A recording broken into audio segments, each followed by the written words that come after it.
Hi అండి, నమస్తే. Welcome back to our channel. ఈరోజు మన వీడియోలో వచ్చేసరికి కంప్యూటర్ బేస్డ్ పై టాప్ 10 క్వశ్చన్స్ అయితే చూసేద్దాం. మల్టిపుల్ చాయిస్ క్వశ్చన్స్ అయితే చూసేద్దాం. అండ్ స్కిప్ చేయకుండా వీడియో ఫుల్గా చూడండి. మర్చిపోకుండా ఒక చిన్న లైక్ చేయండి. ఇలాంటి మంచి మంచి ఇన్ఫర్మేషన్స్ కోసం మన ఛానల్ని ఫాలో అవుతుండండి. ఇంకా లేట్ చేయకుండా కంప్యూటర్ బేస్డ్ పై క్వశ్చన్స్ అయితే చూసేద్దాం. సో ఫస్ట్ క్వశ్చన్ చూడండి. Which of the following is an example of an output device? చూడండి, ఫస్ట్ ఆఫ్ ఆల్ ఇచ్చిన క్వశ్చన్ క్లియర్గా అర్థం చేసుకోండి. Which of the following is an example of an output device. So output డివైస్లో ఇక్కడ ఇచ్చిన ఆప్షన్స్లో అవుట్పుట్ డివైస్ ఏది అని అడుగుతున్నాడు. చూద్దాం. ఇచ్చిన ఆప్షన్స్ చూడండి. A monitor, B keyboard, C mouse, D scanner. ఇక్కడ అన్నీ చూస్తే సో ఇందులో మనకి కీబోర్డ్ వచ్చేసరికి ఇన్పుట్లోకి వస్తుంది. అంటే ఇన్పుట్ అంటే మనకి డేటా ఎంటర్ డివైస్ కదా ఇన్పుట్ అంటే. సో డేటా ఎంటర్ చేయడానికి మనకి కీబోర్డ్ యూజ్ అవుతుంది. అంటే ఇది అవుట్పుట్ ఎగ్జాంపుల్ కాదు. సో నెక్స్ట్ స్కానర్ కూడా మనకి బయట నుంచి ఉంటుంది. సో నెక్స్ట్ ఇది కూడా కాదు. Next mouse. సో మనం కంప్యూటర్ ఆపరేట్ చేయడానికి మౌస్ హెల్ప్ అవుతుంది కదా. సో అంటే ఇది కూడా కాదు. సో నెక్స్ట్ ఎగ్జాంపుల్ ఏముంది మనకి? మానిటర్. సో అవుట్పుట్ డివైస్కి ఎగ్జాంపుల్ ఏంటి మనకి? Monitor. Next question. How many parts of CPU? అసలు సిపియు అంటే సెంట్రల్ ప్రాసెసింగ్ యూనిట్. అంటే బ్రెయిన్ ఆఫ్ ద కంప్యూటర్కి సెంట్రల్ ప్రాసెసింగ్ యూనిట్ కదా. సో ఈ సెంట్రల్ ప్రాసెసింగ్ యూనిట్ ఎన్ని పార్ట్స్ అని అడుగుతున్నాడు. అసలు సెంట్రల్ ప్రాసెసింగ్ యూనిట్ అంటే బ్రెయిన్ ఆఫ్ ది కంప్యూటర్ అన్న విషయం తెలిసిందే. సో ఇందులో మనకి ఎన్ని పార్ట్స్ ఉంటాయి అని అడుగుతున్నారు. సో పార్ట్స్ వచ్చేసరికి మనకి 3 పార్ట్స్ ఆఫ్ సిపియు. అంటే సెంట్రల్ ప్రాసెసింగ్ యూనిట్లో మనకి 3 పార్ట్స్ ఉంటాయి. సో అవి వచ్చేసరికి ఏఎల్యు, ఎంయు, సియు. అంటే 3 పార్ట్స్ కదా. ఈ 3 పార్ట్స్లో మనకి ఏఎల్యు వచ్చేసరికి అర్థమెటిక్ లాజికల్ యూనిట్ ఒకటి, అలాగే MU means memory unit. So ఈ మెమొరీ యూనిట్లో మళ్ళీ 2 పార్ట్స్ అయితే ఉంటాయి. అవి నెక్స్ట్ చెప్దాం. అలాగే నెక్స్ట్ సియు అంటే కంట్రోల్ యూనిట్. ఇలా మనకి సెంట్రల్ ప్రాసెసింగ్ యూనిట్లో 3 పార్ట్స్ అనమాట. So option B is correct. So option C is correct. Next question. Which of the following is not the example of software? ఇక్కడ ఎగ్జాంపుల్ అంటే not example, example కాంది, సాఫ్ట్వేర్కి example కాంది ఏంటి అని అడుగుతున్నారు. సో ఇక్కడ చూద్దాం. MS office, Tally, Chrome, mouse. ఇక్కడ ఈ 3 కూడా మనకి సాఫ్ట్వేర్లోకే వస్తాయి, అవును కదా.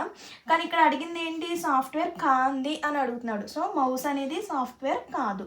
Next question. How many computer generations are there? So ఎన్ని జనరేషన్స్ అంటే మనకి 5 generations. Option C is correct. Next question.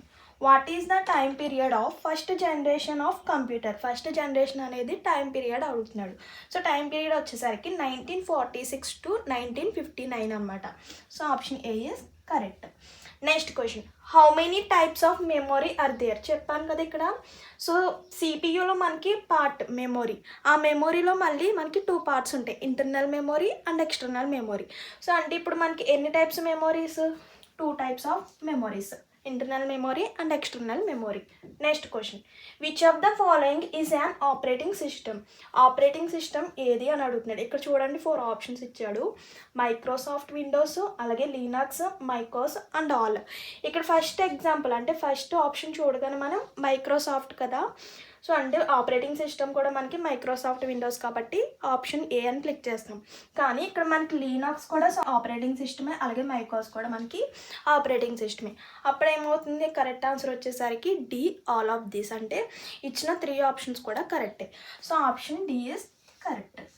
Next question. What is the full form of Rome?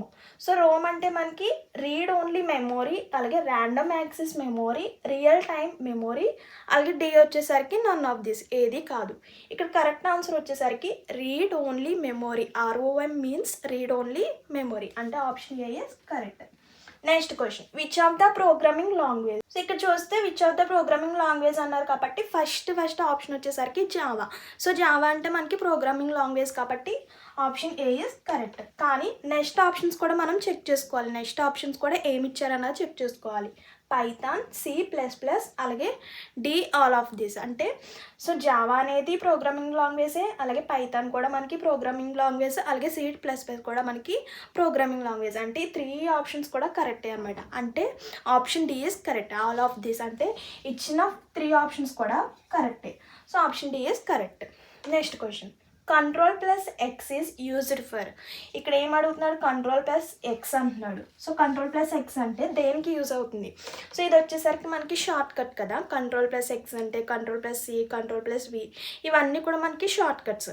దేనికి షార్ట్‌కట్‌గా యూజ్ అవుతుంది కంట్రోల్+X అనేది. నేను ఇంతకుముందు ఆల్రెడీ షార్ట్‌కట్స్ వీడియోస్ చెప్పాను కదా! ఎక్స్ అంటే మనకి ఇలా ఉంటుంది. సో, ఇలా ఉంటే మనకి కట్ సిజర్ టైప్‌లో ఉంటుంది కాబట్టి కట్‌కి కంట్రోల్+X అనేది షార్ట్‌కట్ అనమాట. ఇప్పుడు చూడండి కంట్రోల్+Xకి కట్ అనేది యూజ్ అవుతుంది. కట్‌కి షార్ట్‌కట్ వచ్చేసరికి control X. So, option A is correct. చాలామంది కాపీ అనుకుంటారు, పేస్ట్ అనుకుంటారు. సో, కాపీకి వచ్చేసరికి కంట్రోల్+C, పేస్ట్‌కి వచ్చేసరికి కంట్రోల్+V అనమాట. చూడండి కాపీకి షార్ట్‌కట్ వచ్చేసరికి కంట్రోల్+C, అలాగే పేస్ట్‌కి వచ్చేసరికి కంట్రోల్+V. సో, ఇక్కడ సేమ్ వర్డ్స్ వస్తాయి కదా అనుకుంటారు. అంటే సేమ్ లెటర్స్. కాపీ అయితే ఫస్ట్ లెటర్ C కాబట్టి కంట్రోల్+C, అలాగే పేస్ట్ కాబట్టి కంట్రోల్+P అనుకుంటాం. పేస్ట్‌కి వచ్చేసరికి కంట్రోల్+V. అంటే మ్యాక్సిమం షార్ట్‌కట్స్ అన్నీ కూడా ఫస్ట్ సేమ్ లెటర్ వస్తుంది, అక్కడక్కడ మనకి డిఫరెంట్ లెటర్ కూడా వస్తుందన్నమాట. సో, ఇలా మనకి కంప్యూటర్ బేస్డ్పై 10 క్వశ్చన్స్ అయితే కంప్లీట్ అయినాయి. ఇంకా కంప్యూటర్ బేస్డ్పై క్వశ్చన్స్ అయితే ఉన్నాయి. అవి నెక్స్ట్ ఫర్దర్గా వీడియోస్లో షేర్ చేస్తుంటాను. సో, ఆ లోపల మన ఛానల్ ఫాలో అవుతుండండి. మర్చిపోవద్దు, వెళ్ళే ముందు చిన్న లైక్ చేయండి. ఇంకేమైనా డౌట్స్ ఉన్నా కూడా కామెంట్ చేసేయండి. See you to next video. Thank you for watching. Please do like, share and subscribe. Bye by.